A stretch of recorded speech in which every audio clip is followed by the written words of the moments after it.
लिखो तकदीर की असखदा कना मैं तो हवारिया पद मारे वीजता दास बरे करमान कने पद में अनुदेवा दास बरे करमान कने पद में अनुजानी लिखो तकदीर की असखदा कना मैं तो हवारिया पद मारे वीजता दास बरे करमान कने पद में अनुदेवा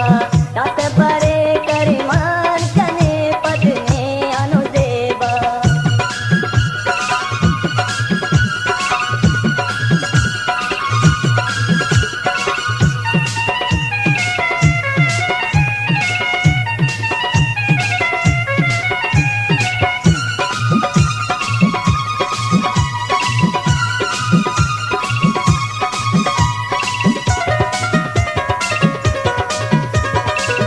ऐसा नमूनी याद करे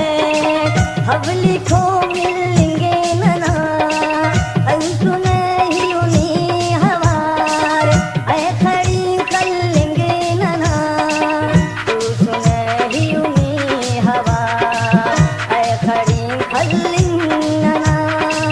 तू सुने ही उन्हीं हवार ऐ खड़ी कर लेंगे नना हो ना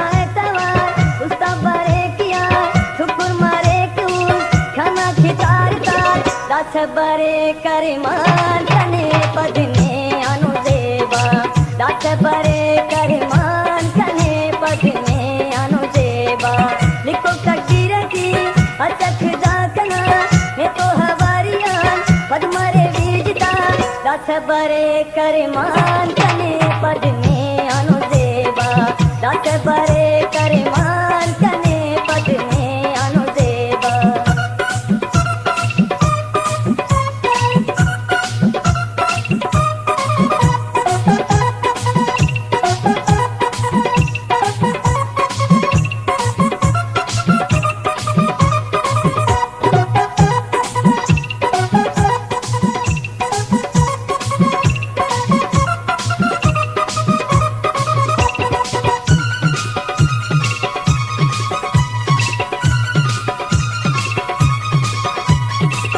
देह पदे आनी कने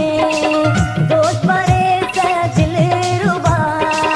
देह पदे आनी कने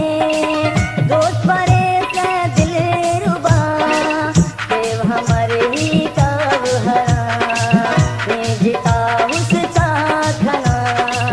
देव हमारे ही काव हरा मैं जिता उसका खना अपन दोनों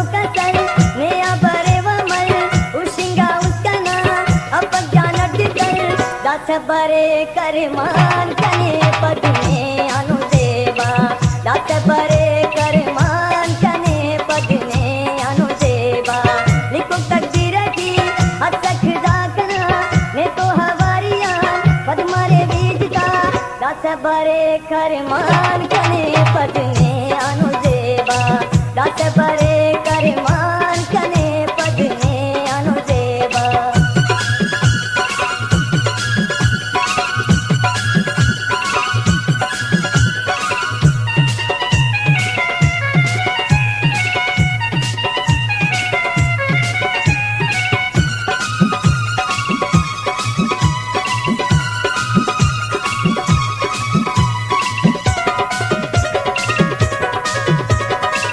दुआ नाना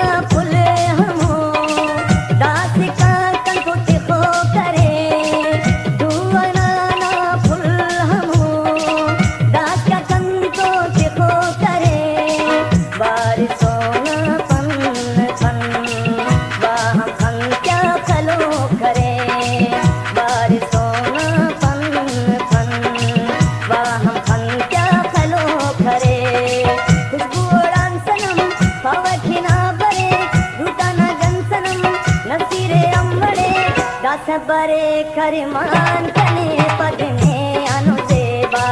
दास बरे करमान कने पदने अनुदेवा निको करती रखी हसख दाकना ने तो हवारिया पद्मरे लीजिता दास बरे करमान कने